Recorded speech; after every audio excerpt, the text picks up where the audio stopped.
Welcome back to the Gardening with Joy and Holly radio show. Happy that you've been part of the program today. Want to visit those coupon codes or find out more information about the sponsors that support our program to allow you to hear it on your radio station, the podcast, the radio app each and every week? The WisconsinVegetableGardener.com. Holly, let's see what we can get through the top of the hour. It's garden question and answer time. You got a question, send it on over to gardentalkradio@gmail.com. That's gardentalkradio@gmail.com. Or you can give us a call toll free coast to coast at 1-800-927-SHOW. Either one, 1-800-927-SHOW or gardentalkradio@gmail.com. You got a question, we got an answer. This is our first year growing veggies, and it's mostly because my kids are really interested. I'm more of an indoor plant girl myself. I would really like instructions on what veggies do well being planted together. Like if you have some sort of chart or resources related to that, I greatly appreciate it. So, companion planting, there is some science behind that, but it's not the science in which many of us have come to be pushed to understand. Oh, you plant this next to this, and this makes it sweeter. You know, you're wanting to grow fragrant items next to plants in which have pest problems. Rosemary or thyme or basil around squashes to prevent the squash vine borer from laying its larvae in the stem. We've never personally went and said, okay, here is a raised bed. We've got potatoes, we've got onions, we've got tomatoes. What can't we not plant next year? We just fill the beds in. I've got a bed with potatoes, onions, and leeks. I'll have a bed with all tomatoes in one, and peppers in one, and peppers and eggplants in another. So there's not necessarily, the charts can get very confusing because there's 30 charts and 28 different combinations because all this stuff. What you want to look at is the benefit of, you want to do a search, benefit of companion planting, not companion planting charts. That's going to give you more of a breakdown of here's why you plant basil next to squash. Here's why you plant this next to this, if you're concerned about that. If it's not really something that if you do it wrong, your plants are going to die, that's not what's going to happen.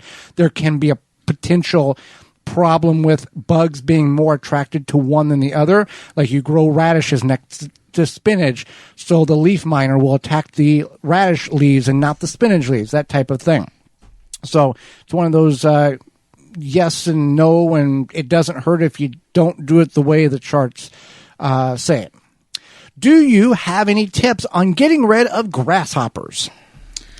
So you want to control them you can use natural preventive measures. You can attract beneficial insects like robber flies and other predators such as spiders and toads, which will help keep these grasshopper populations in check. A little water reservoir, but you got to worry about the mosquito issue. Yeah. But Summit's got that covered. Summit Responsible Solutions.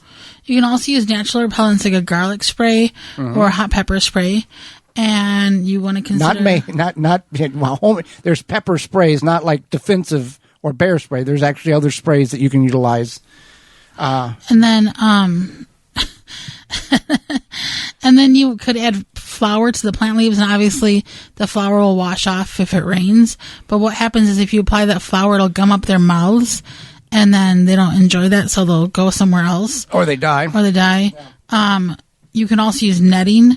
Netting is something that will help keep a lot of pests at bay. The thing you want to be aware about the netting is make the diameter of the squares or the circles in the netting. If it's too big, it's just going to keep birds out and all the insects are going to go in.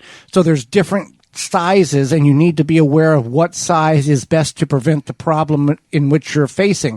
For this instance, the grasshopper, you want to get a relatively smaller size because they can slide in there. So be aware of that.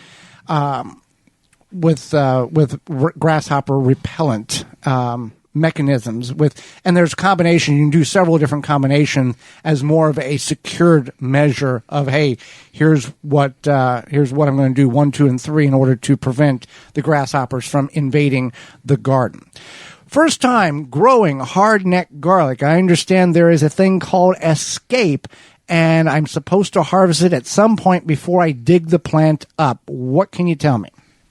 So what will happen is you'll get this growth, this little bulbous growth at the top of your garlic plant, and it looks like almost like a teeny tiny little onion inside of the onion green. the green of the garlic. And once you see those, you want to trim those off, and you can eat those.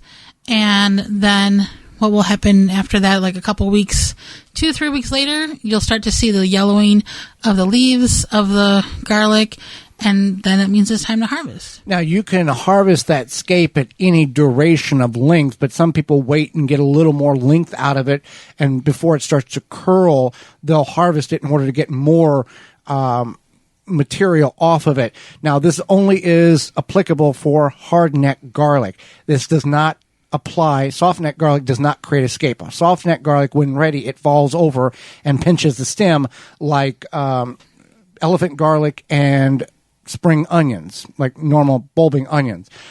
So it is a delicacy. There's things you can do with this garlic scape. You can make garlic scape pesto, but you've got to really like garlic, because there's a lot of garlic flavor. It's very intense. You really would have to cut it with like spinach or basil, like a lot of it, even kale pesto, things like that. Really like 50-50.